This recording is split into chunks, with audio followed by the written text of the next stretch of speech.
পবিত্ৰ মাৰ্ঘেৰিটা ডাঙৰীয়া, তেজপুৰ সমষ্টিৰ বিধায়ক পৃথ্বীৰাজ ৰাভা ডাঙৰীয়া, ৰঙাপাৰা সমষ্টিৰ বিধায়ক কৃষ্ণকমল তাঁতী ডাঙৰীয়া, বৰচলা সমষ্টিৰ বিধায়ক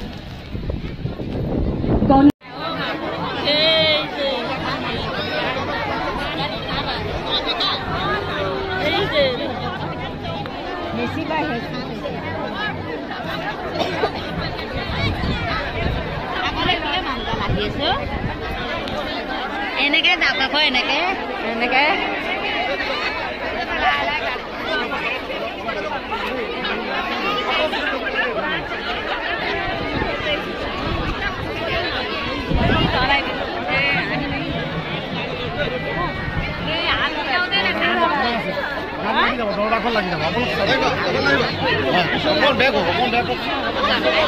নিজে নিজে বেগ হৈ যাব হয় স্যার হয় স্যার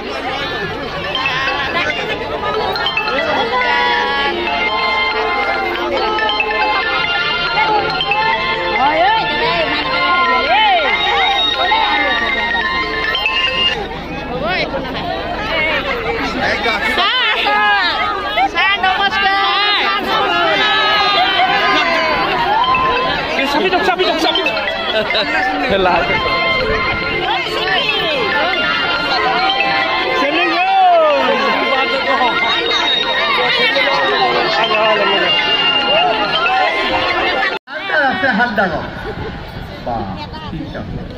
কিন্তু ৰেচন কাৰ্ড পাব লাগিলেতো ৩টাতকৈ বেছি বাচ্চা হ'ব নোৱাৰে ১০,০০০টো পাবৰ কাৰণে। কাৰ কাৰ ৩টাতকৈ কম আছে হাত ডাঙৰ? ৩টা বা ৩টাতকৈ কম।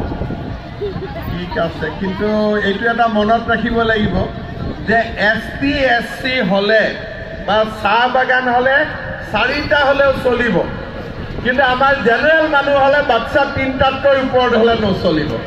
ঠিক আছে, এইটো ঠিক কৰিছো নে নাই? এতিয়া সেইকাৰণে এই আঁচনিটো হ'ল কি যে এইবাৰ আমি 10,000 টকা দিম।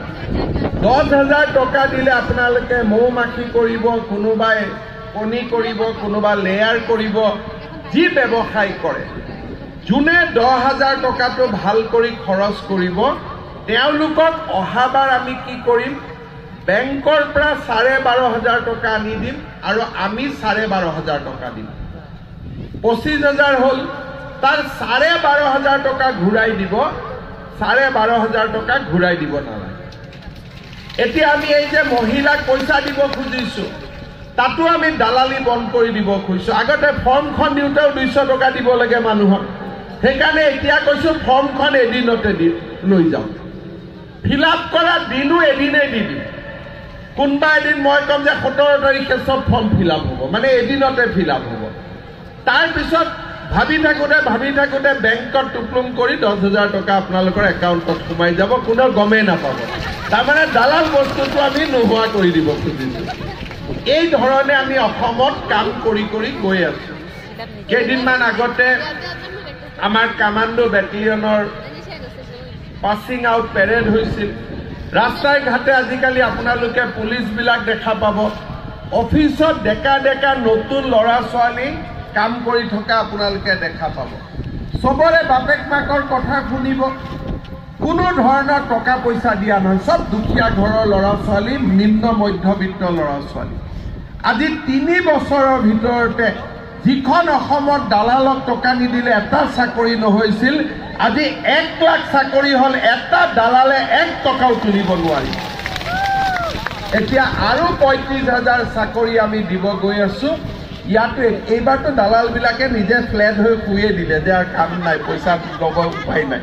চবেই গম পাই গ'ল এতিয়া মেৰিটত চাকৰি হ'ব। প্ৰথমতে MLA বিলাকে মোক বেয়া পাইছিল যে চাকৰি আমি লিষ্ট দিব নোৱাৰো। এতিয়া MLA বিলাকে কৈছে ভাল হ'ল, নহ'লে আমাৰ মূৰত ৰাতিপুৱাৰ পৰা গধূলিলৈকে ঘৰত অহা মানুহক চাহ খুৱাই থাকোঁতেই গ'লহেঁতেন, চাকৰি দিব পাৰো নোৱাৰো। আৰু নোপোৱাবিলাকে আমাকে গালি পাৰিলেহেঁতেন। এতিয়াতো এইটোও জামেলা নাই। আমাৰ বিধায়কসকলেও লাহে লাহে মোক কৈছে যে এইটো ছিষ্টেমেই ভাল হয়। কেতিয়াবা অসুবিধা হয় যে আমাৰ ল'ৰাবিলাকক আমি কি দিম। সেইকাৰণে এইবাৰ আমি নতুন আঁচনি আনিছো, মুখ্যমন্ত্ৰীৰ আত্মনিৰ্ভৰ অসম আঁচনি। ইয়াত আমি ডেকা ল'ৰাবিলাকক ফেব্ৰুৱাৰীৰ পৰা 20-22 ফেব্ৰুৱাৰীৰ পৰা ইণ্টাৰভিউ আৰম্ভ হ'ব ডেকা ল'ৰাবিলাকক উদ্যোগ আদি প্ৰতিষ্ঠা কৰাৰ কাৰণে আমি এতিয়া লোন দিম সাবসিডি দিম তাতো কোনো ধৰণৰ টকা পইচা নালাগে আমাৰ বিধায়কসকলে বহি ধুনীয়াকৈ লিষ্টখন চাই দিব আৰু আমি সেই ধৰণে আমি ল'ৰা ছোৱালীক আমি কাম কৰাৰ কাৰণে আমি আগবঢ়াই দিব পাৰিম আজি যেনেকৈ চকীঘাটত ইমানটা আত্মসহায়ক গোটে ইয়াত মাতি লৈছে যদি গ্ৰুপৰ সদস্যবিলাকে লগত চৰকাৰৰ পৰা পইচাও পাই যায় টকা